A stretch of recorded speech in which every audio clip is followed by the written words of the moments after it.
We will paint the second fish by following the same steps with the first, but its pose is more dynamic.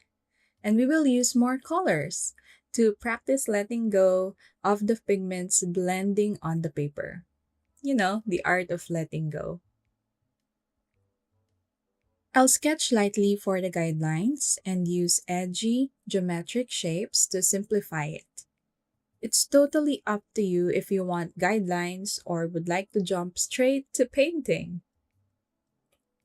Once done with the guidelines and overall sketch of our fish, don't forget to prepare your colors.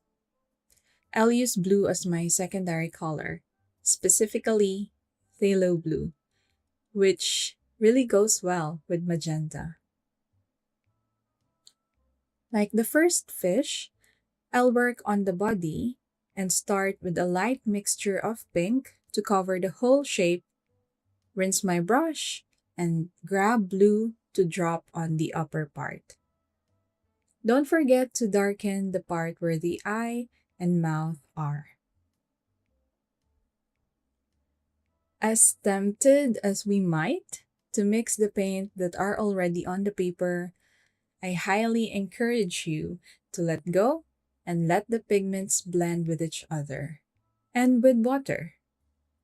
You can take back control only when we're doing the details later. So try not to overwork this stage. Next, I'll grab my trusty used pen and draw the eye, mouth, a small fin, and of course, the scales. I won't even bother drawing perfectly aligned scales too.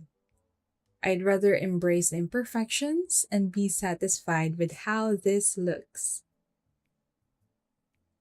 This fin is larger and more complicated compared to the first fish, but don't you worry too much on producing the perfect replica of this shape. Just pay attention to making it proportional with the body of the fish. Not too big, not too small. I'll use the same blue color, but from time to time, mix it with pink for this pretty purple color to add variety on the fins. Making it darker at the end of the fins also adds interest in our illustration. I'll stop just about here and start scratching following the shape of the fin and cutting it just before it meets the body.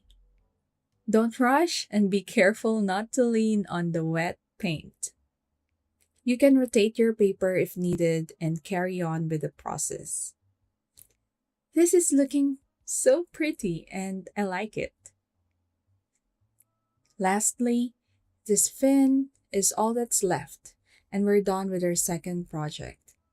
Again, you can choose which fish to paint, but I encourage you to take time to work on all four to get really familiar with this technique.